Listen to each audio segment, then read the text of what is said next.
सैनिकों को लात मार रहे थे और आधी तरफ मेरी कविता सुनाई जा रही थी। वो हिस्सा सुनाता हूं मैं आपको। और अगर आपने मेरा समर्थन किया, पूरे सदन ने समर्थन किया, तो मैं हिंदुस्तान के प्रधानमंत्री के सामने सीना तान के ये भाषा बोलना चाहता हूं। बहुत दुख होता है साहब, कब तक तिरंगे में लिपटी लाशें देखेंगे, कब तक सैनिकों का अपमान देखेंगे। तब मैं 4 लाइन पढ़ता हूं, देखना चाहता हूं ये सदन कितना समर्थन करता है। भारत माता का बंटवारा है जिनकी अभिलाषा में, वे समझेंगे अर्जुन के गांडीव धर्म की भाषा में। फूल अमन के कभी नहीं खिलते कायर पर पार्टी में, नेहरू जी के श्वेत कबूतर मरे पड़े हैं घाटी में। दिल्ली वालों, अपने मन को बुद्ध करो या क्रुद्ध करो, कश्मीर को दान करो या गद्दारों से युद्ध करो।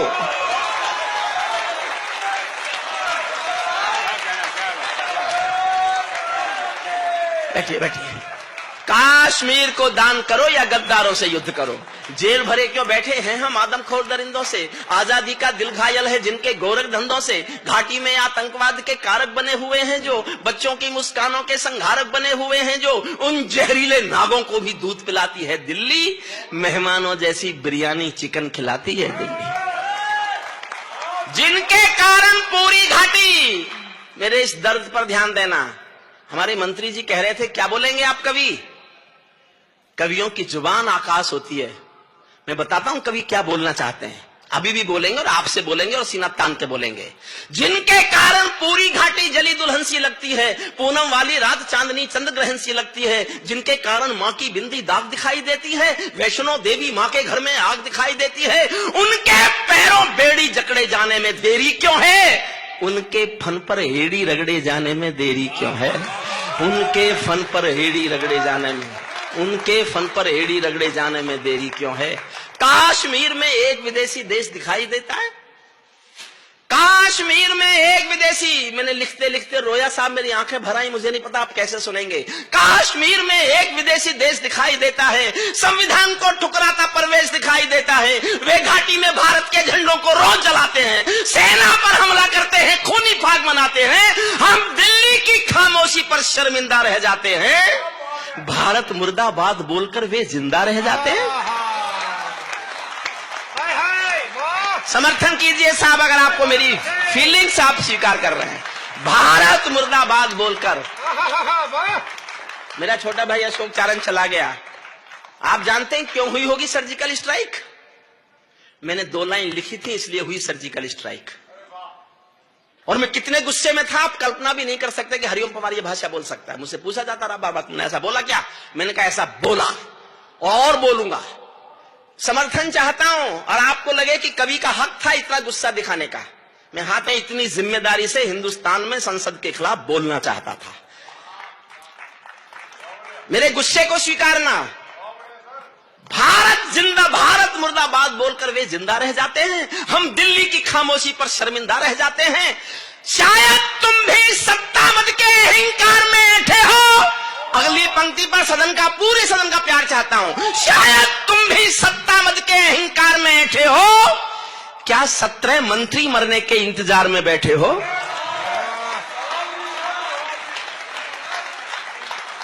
क्या 17 मंत्री मरने के इंतजार में बैठे हो? सेना पर पत्थरबाजों को कोई इतना समझा दो। इस साल की मेरी सबसे अच्छी पंक्ति पढ़ता हूं, प्रवीण शुक्ल को समर्पित करता हूं। समझ जाओ तो फिर तालियां मांगता हूं, क्योंकि हिंदुस्तान का एक रोग ये हो गया है कवि सम्मेलन का कि तालियां ही कविता का मापदंड हो गई है, जबकि तालियों से कविता का कोई लेना देना नहीं होता। मैं चाहता हूं उठे तालियां, आपकी पंक्ति समझ में आ जाए तो। सेना पर पत्थरबाजों को कोई इतना समझा दो, ये गांधी के गाल नहीं है उनको इतना बतला दो। ये गांधी के गाल नहीं है उनको इतना बतला दो। दिल्ली वालों, सेना को भी कुछ निर्णय ले लेने दो। एक बार पत्थर का उत्तर गोली से दे लेने दो। एक बार पत्थर का उत्तर गोली से दे लेने दो। जब चौराहों पर हत्यारे महिमा मंडित होते हो, एक छंद पढ़ता हूं बहुत अच्छा। और मैं देखना चाहता हूं, मैंने जोश में ज्यादा पढ़ा कि आपने जोश में ज्यादा सुना। ये मुकाबला है साहब, आप जीतेंगे तो आपको सैल्यूट करूंगा। ये मैं प्रयोग कर रहा हूं, मैं देखना चाहता हूं कि मेरे पढ़ने में जोश ज्यादा है कि जनता के सुनने में जोश ज्यादा है। अच्छा है। और इस छंद पर मैं आपके जोश में तय करना चाहता हूं कि जोश आप में, आपने ज्यादा जोश में सुना या ज्यादा जोश में मैंने सुनाया।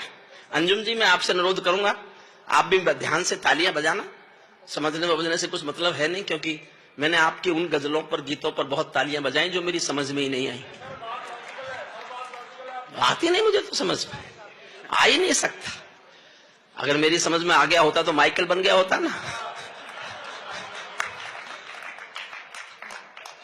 मन मांगता हूं पूरे सदन का साफ। आप तैयार हैं ना आप सुनने के लिए? इतनी देर तो मुझे आपको तैयार करने में लगी। फिर मैं एक मोदी पे कविता सुनाऊंगा आपको, जैसी प्रवीण ने सुनाई। प्रवीण ने हास्य में सुनाई, मैं हास्य जानता नहीं हूं। बस मैं तो इतना हास्य जानता हूं, जब हरियाणा की बेटियां मेडल लेके आई तो केजरीवाल साहब ने बयान दिया कि मैं भी बेटी होना चाहता था, लेकिन मोदी ने होने नहीं दिया। अच्छा, ये मेरे नहीं है, सुने हुए जमले, ये इन कवियों के सुनता रहता हूं मैं। पता नहीं किससे सुना मैंने, मनवीर से सुना, किससे सुना कि केजरीवाल साहब 5 कमरों के मकान में रहते हैं। एक कमरे में उनका परिवार रहता है और 4 कमरों में मोदी के खिलाफ सबूत रहते हैं। ये उनके रहने। छंद पर जोश मांगता हूं, साहब सुनना। श्रद्धेय कुंवर बेचैन साहब के चरणों में रखता हूं। जब चौराहों पर हत्यारे महिमा मंडित होते हों, आतंकवादी मारा जाएगा तो जलसे होंगे उसके लिए, पाकिस्तान ब्लैक डे घोषित करेगा उसके लिए। जब चौराहों पर हत्यारे महिमा मंडित होते हों, भारत मां की मर्यादा के मंजर खंडित होते हों, जब कश भारत के नारे हों गुलमर्गा की गलियों में, शिमला समझौता जलता हो बंदूकों की नलियों में, तो केवल आवश्यकता है हिम्मत की, खुददारी की। दिल्ली केवल 2 दिन की मोहलत दे दे तैयारी की। सेना को आदेश थमा दो, घाटी गैर नहीं होगी। जहां तिरंगा नहीं मिलेगा उनकी खैर नहीं होगी। जहां तिरंगा नहीं मिलेगा। भाई साहब क्या बात है, क्या बात है, क्या बात है। जहां तिरंगा नहीं मिलेगा उनकी खैर नहीं होगी। बर्मा बांग्लादेश तलक सीमा पर ऐठे रहते थे, बर्मा बांग्लादेश तलक सीमा पर ऐठे रहते थे, और हमारे नेता चूड़ी पहने बैठे रहते थे। दिल्ली डरी डरी रहती थी पाक चीन की बॉर्डर पर, सेना बांधे हाथ खड़ी रहती थी किसके ऑर्डर पर। दुनिया को एहसास कराओ, हम निर्णय ले सकते हैं, हम भी ईंटों का उत्तर अब पत्थर से दे सकते हैं। अब तो वक्त बदलना सीखो डरते डरते जीने का। दुनिया को एहसास कराओ 56 इंची सीने का। दुनिया को एहसास कराओ, दुनिया को एहसास कराओ 56 इंची सीने का। सैनिक अपने प्राण गंवाकर देश बड़ा कर जाता है। मेरी कविता की सबसे अच्छी पंक्तियां सुनना। सैनिक अपने प्राण गंवाकर देश बड़ा कर जाता है, बलिदानों की बुनियादों पर राष्ट्र खड़ा कर जाता है। जिनको मां के बलिदानी बेटों से प्यार नहीं होगा, उन्हें तिरंगे को लहराने का अधिकार नहीं होगा। उन्हें तिरंगे को लहराने का अधिकार नहीं होगा। सिंहासन के माने होते हैं सिंहों का आसन हो, कायरता से दूर अटल संकल्पों का अनुशासन हो। राजमहल के आचरणों की गंध हवा में जाती है। दिनकर जी ने एक पंक्ति लिखी, सिंहासन खाली करो की जनता आती है। हिंदुस्तान की सियासत बदलती रही, सरकारें बदलती रही। मैं भी एक पंक्ति पढ़ रहा हूं जो मेरे मरने के बाद शायद देश में कहीं ना कहीं कोट होगी। राजमहल के आचरणों की गंध हवा में जाती है, राजा कायर हो तो बिल्ली सिंहों को धमकाती है। राजा कायर हो, वरना हमारे सैनिकों पर कोई थप्पड़ उठा दे। राजा कायर हो तो बिल्ली सिंहों को धमकाती है। भारत एक अखंड राष्ट्र है, समापन करता हूं, जोश में समापन करना। भारत एक अखंड राष्ट्र है, 1.25 अरब की ताकत है। कोई हम पर आंख उठा ले किसकी भला हिमाकत है। धरती अंबर और समंदर को ये भाषा समझा दो, दुनिया के हर पंच सिकंदर को ये भाषा समझा दो।